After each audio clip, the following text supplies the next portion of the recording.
Hello and welcome to yet another episode of IoT Trailblazer podcast. My name is Yash. I head the cloud business for JioCloud. Today we're going to talk about leadership and innovation in the tech world. I have with me here Mr. Aditya Garg, who is the CEO of JioThings. Welcome Aditya. Thanks for taking time out on this busy afternoon. Thanks, Yash. Good to be here. So Aditya, I know Progressive, I know Centralytics, I know JioThings, I know the whole story, but a lot of people here might not be knowing about JioThings. Why don't you start by telling something about that? Yeah, absolutely. So I think Progressive has been in the industry for more than 25 years. And I think as a DNA of the business, we've always tried to stay on the cutting edge. So we started by becoming eventually one of the largest resellers for HP back in the day. We moved on to the cloud business. So we became the first partner with the first hyperscaler in India. And that was around the time when I also came back into the business. It was around 2016, 2017. And to my surprise, I found this gap where customers were really struggling to manage their cloud. And I think it was too new for most people to understand how to really run the show there. So that's how Centralytics was born. So we started as a CMP, became among the top 5 in the world. In the process, I got to work with a lot of different partners, customers, and really understand how the cloud adoption journey was going on the ground. During that phase, I actually struggled to find partners for myself as a business, right? I was trying to outsource a lot of different things at that time, and I just couldn't find the right partner.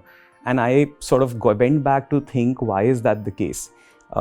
My conclusion that IT is an industry which has transformed everybody else, agri-tech, gov-tech, you can talk about delivery, e-commerce, quick commerce, but they forgot to transform themselves.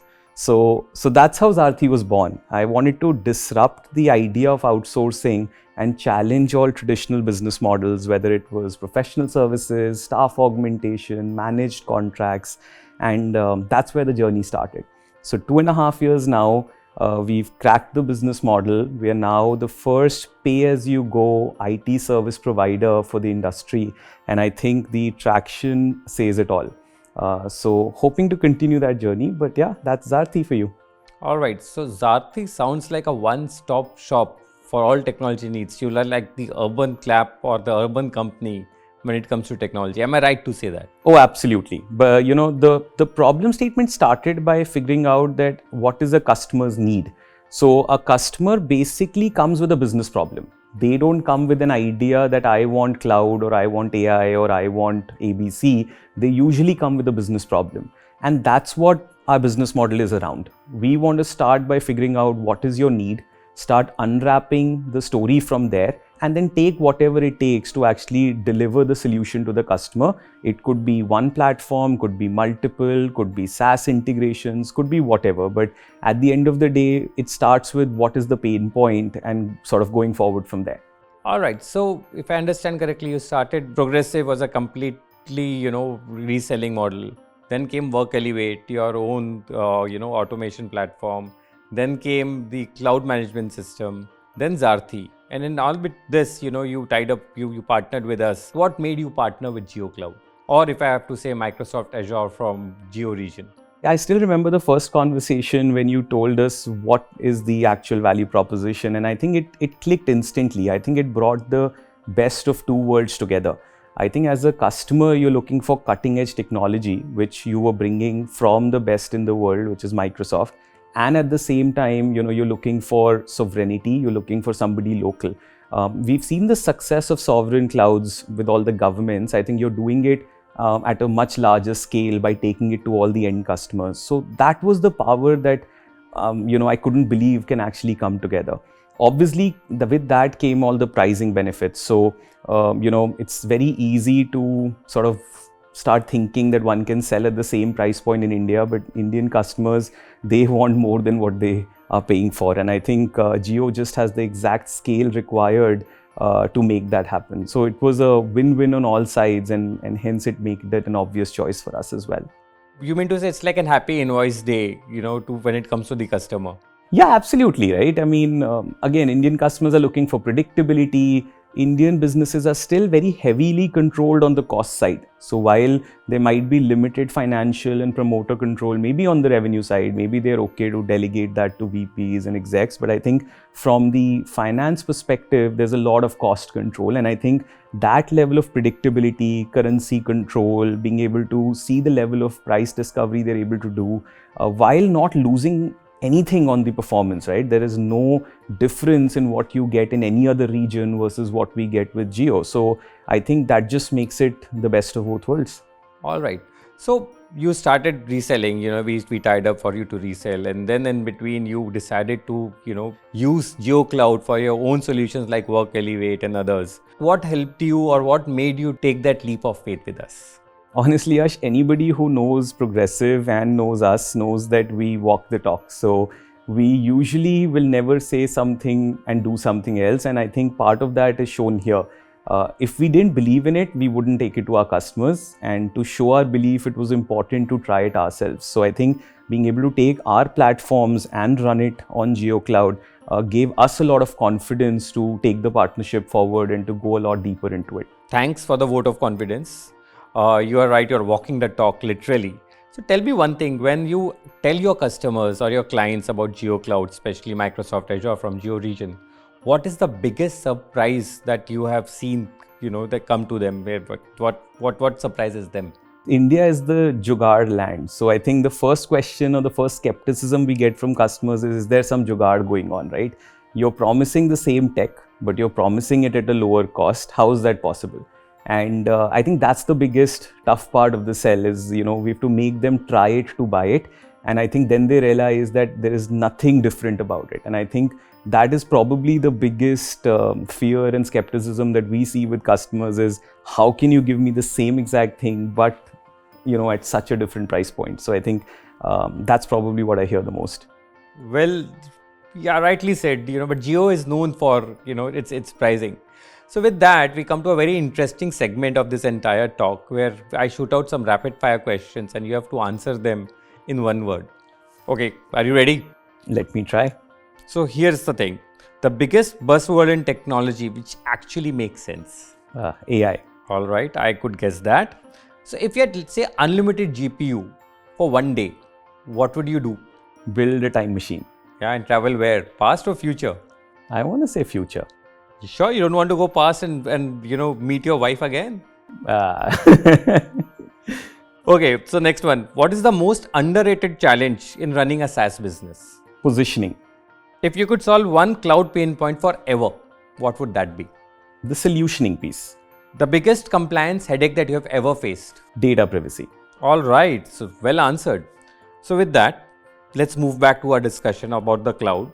So if you look at next to 3 to 5 years and you have been a business owner running your own SaaS company as well as you are a cloud reseller, so where do you see other companies in India in the next 3 to 5 years? I think the biggest change that is going to happen in the next 3 to 5 years is nothing's going to stay impossible. I think we've all come in an era where if something came to us, we would say this can't be done with software, and that would be the end of that conversation. I think AI completely throws away that option, right? So now every single use case can be done. It is just a question of whether it is AI or software or both. So I think the next 3 to 5 years, we're going to really see a complete change in how we work because nothing is going to stay impossible. It is just about how quickly can we get there. Okay, thank you for that. I hope that's the vision. So, you have been a business owner again, and I'm repeating somewhat my last question, but you have been a business owner, you are running a SaaS company. What advice would you like to give it to other people who are on the fence, who want to build a business today, a technology business? I think there is no better time than now. So I think they really need to be kicking it off from step one and also leveraging what is available on the way. I think a lot of founders I meet, they try to make the problem larger than it needs to be by trying to build things that already exist. I think a business, as small a problem it solves, is the more successful it can be. So my advice to everybody is start today and use the ecosystem that is available. Taking up on that, and again I'm saying that you are the business owner, you're running your own SaaS company. What is that advice that you would give to other companies which are sitting on the fence today and looking at technology as a lever or a leverage to the business they want to set up? I think start today, right? So I think the mistake that a lot of businesses make when they're trying to adopt technology is they try to figure out ways to either build it themselves or, is this the right thing to use? I think when it comes to technology, everything that's available should get used and you build on top of it, right? Many companies will try to, in the process of saving cost or trying to see if there is, pennies to save, they'll delay their entire, production cycles by months and if not years by not leveraging that has already been built. So I think my advice is business models should be able to accommodate the use of technology and not always force us to find workarounds around it. All right, not find workarounds. Don't use the jugaad anymore. All right. So with that, and with our own partnership between Zarthi and Jio, where do you think? Do you want to share some of your future plans in regard to the partnership or in general?